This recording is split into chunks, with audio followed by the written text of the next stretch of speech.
नमस्कारम students, मेरा नाम है ज्ञानेंद्र कुमार और मैं बायोलॉजी नीट फैकल्टी हूँ। आज की क्लास में हम देखते हैं कि ये इंडो सिम्बायोटिक थ्योरी क्या होता है। स्टूडेंट्स, ये जो इंडो सिम्बायोटिक थ्योरी है इसको दो साइंटिस्ट ने दिया था। एक का नाम था कॉन्स्टेंटीन और दूसरे का नाम था लियॉन। ठीक है, और ये इंडो सिम्बायोटिक थ्योरी है, आप दो चैप्टर में देखोगे। अब जब आप जूलॉजी पढ़ोगे तो उसमें आप देखोगे इवोल्यूशन में, और जब आप बॉटनी पढ़ोगे तो उसमें देखोगे आप सेल में। ठीक है, ये दोनों से रिलेटेड है एक्चुअली। आइए देखते हैं कि क्या होता है ये। देखिए, इंडो मतलब होता है इनसाइड, ये तो सबको पता है, इनसाइड। और सिम्बायोसिस होता है प्रेम से साथ में रहना, टुगेदर, साथ में रहना। ठीक है, अब क्या है कि ये दोनों साइंटिस्ट ने इस थ्योरी के हेल्प से एक्सप्लेन किया कि इस अर्थ पर जितने भी यूकैरियोटिक सेल्स हैं वो सारे के सारे यूकैरियोटिक सेल्स ये प्रोकैरियोटिक सेल से आए थे। कहां से आए थे? ये प्रोकैरियोटिक सेल से आए थे। ये यूकैरियोटिक सेल्स जो हैं ये एक्चुअली प्रोकैरियोटिक सेल से आए थे। क्वेश्चन ये है कैसे, प्रूफ क्या है, कैसे? आप लोग बताओ कि ये प्रोकैरियोटिक सेल क्या होता है और यूकैरियोटिक सेल क्या होता है। आपने, आई एम श्योर आपने जरूर पढ़ा होगा कि जो यूकैरियोटिक सेल होते हैं उनके पास वेल डिफाइंड न्यूक्लियस होता है, उनके न्यूक्लियस में न्यूक्लियर मेम्ब्रेन होता है, और वह न्यूक्लियर मेम्ब्रेन यूकैरियोटिक सेल में नहीं होता है। यूकैरियोटिक सेल में न्यूक्लियर मेम्ब्रेन नहीं होता है। अब ये कॉन्स्टेंटीन और लियॉन के अनुसार जो माइटोकॉन्ड्रिया है, माइटोकॉन्ड्रिया आपको तो पता ही होगा माइटोकॉन्ड्रिया क्या होता है। Mitochondria power house of the cell होता है। ठीक है, कोई भी आपका प्रोकैरियोटिक सेल्स को छोड़ करके, मोनोरा छोड़ करके जितने भी सेल्स हैं सबके पास माइटोकॉन्ड्रिया होता है, और इसी माइटोकॉन्ड्रिया में एटीपी का फॉर्मेशन होता है। राइट, हमारा जो यूकैरियोटिक सेल होता है उसके साइटोप्लाज्म में माइटोकॉन्ड्रिया होता है, और दूसरा होता है हमारा क्लोरोप्लास्ट। आपको पता है कि यह क्लोरोप्लास्ट जो होता है ये प्लांट सेल्स के साइटोप्लाज्म में होता है। Mitochondria is also double membrane cell organelle, और क्लोरोप्लास्ट जो होता है ये भी डबल मेम्ब्रेन सेल ऑर्गेनेल होता है। दोनों डबल मेम्ब्रेन सेल ऑर्गेनेल होते हैं। रहते कहाँ हैं ये रहते हैं साइटोप्लाज्म में। किस सेल के?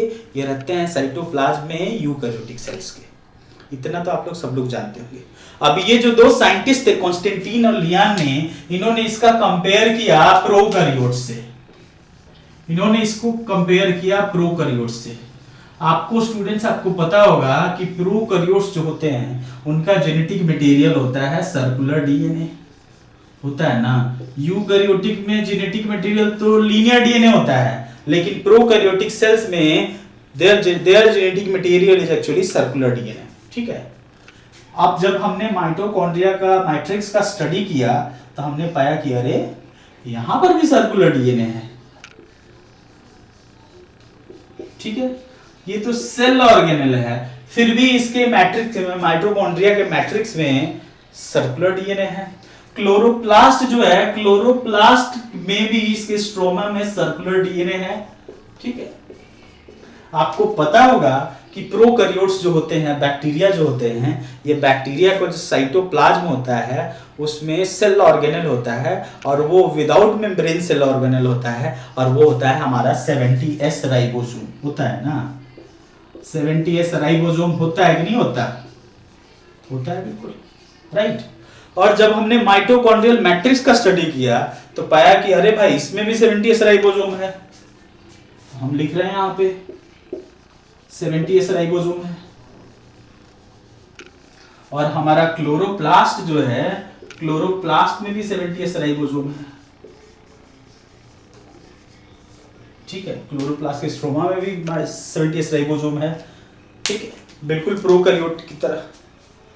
हमारा जो प्रोकैरियोट्स होते हैं, बैक्टीरिया होते हैं, वो आप किस मेथड से डिवाइड करते हैं आप लोग बताइए। बैक्टीरिया जो होते हैं बाइनरी फिशन से डिवाइड करते हैं। बाई मीन्स टू, एक बैक्टीरिया जो होता है फाइनली दो डॉटर बैक्टीरिया में टूट जाता है, होता है ना, ऐसे होता है ना। तो यहां पर होता है बाइनरी फिशन। बाइनरी फिशन से डिवाइड करते हैं ये अपना। ठीक है, ऐसा ऑब्जर्व किया गया कि माइटोकॉन्ड्रिया और क्लोरोप्लास्ट भी बाइनरी फिशन से डिवाइड करते हैं। अरे भाई ये तो सेल के अंदर है ना, ठीक है, लेकिन इसके पास फुल फ्लेजेड सेल का फीचर है। ये सेल के अंदर का सेल ऑर्गेनल है, लेकिन बिहेव कर रहा है पूरे एक फुल फ्लेजेड सेल की तरह। इसीलिए हमारे माइटोकॉन्ड्रिया और क्लोरोप्लास्ट को सेमी ऑटोनोमस सेल ऑर्गेनल कहते हैं। सेमी ऑटोनोमस सेल ऑर्गेनल्स कहते हैं इनको, सेमी ऑटोनोमस सेल ऑर्गेनल कहते हैं, ठीक है। क्योंकि एक फुल फ्लेजेड सेल की तरह ये अपना प्रोटीन भी बना लेते हैं, ये फुल फ्लेजेड सेल की तरह ये अपना आरएनए भी बना लेते हैं, और एक फुल फ्लेजेड सेल की तरह ये डीएनए भी बना लेते हैं, ठीक है। तो इतने सारे फीचर्स जो हैं, इंपॉर्टेंट फीचर प्रोकैरियोट्स की तरह है। इसका मीनिंग क्या है? इसका मीनिंग यही है स्टूडेंट्स कि actually billions of year before, बहुत पहले, बिलियंस ऑफ ईयर्स पहले, ये माइटोकॉन्ड्रिया जो था ये प्रोकैरियोट था, ठीक है। हमारा क्लोरोप्लास्ट जो है ये भी प्रोकैरियोट था। लेकिन क्या हुआ कि माइटोकॉन्ड्रिया और क्लोरोप्लास्ट ने यूकैरियोटिक सेल के साइटोप्लाज्म में शेल्टर लिया, ठीक है, और उसके बाद से धीरे धीरे धीरे धीरे उस यूकैरियोटिक सेल के पार्ट ही बन के रह गए। हमारा जो माइटोकॉन्ड्रिया था, ये माइटोकॉन्ड्रिया एक्चुअली प्रोटियोबैक्टीरिया था, प्रोटियोबैक्टीरिया था, ठीक है, अल्फा प्रोटियोबैक्टीरिया था। और हमारा क्लोरोप्लास्ट जो है ये एक्चुअली साइनोबैक्टीरिया था, ठीक है। दोनों ने किसी यूकैरियोटिक सेल के साइटोप्लाज्म में शेल्टर लिया, और दोनों ने यूकैरियोटिक सेल के साइटोप्लाज्म में शेल्टर लिया, और धीरे धीरे वो उसके पार्ट ही बन के रह गए, ठीक है। यही है हमारा इंडोसिम्बायोटिक थ्योरी, ठीक है। हमारे प्रोमाइटो कुछ इंपॉर्टेंट है नीड से आप देखते हैं क्या है। जैसे माइटोकॉन्ड्रिया जो होता है इसमें डीएनए होता है, वो सेल के नेट डीएनए का कितना परसेंटेज होता है? तो सेल के नेट डीएनए का माइटोकॉन्ड्रिया सिर्फ 1% होता है।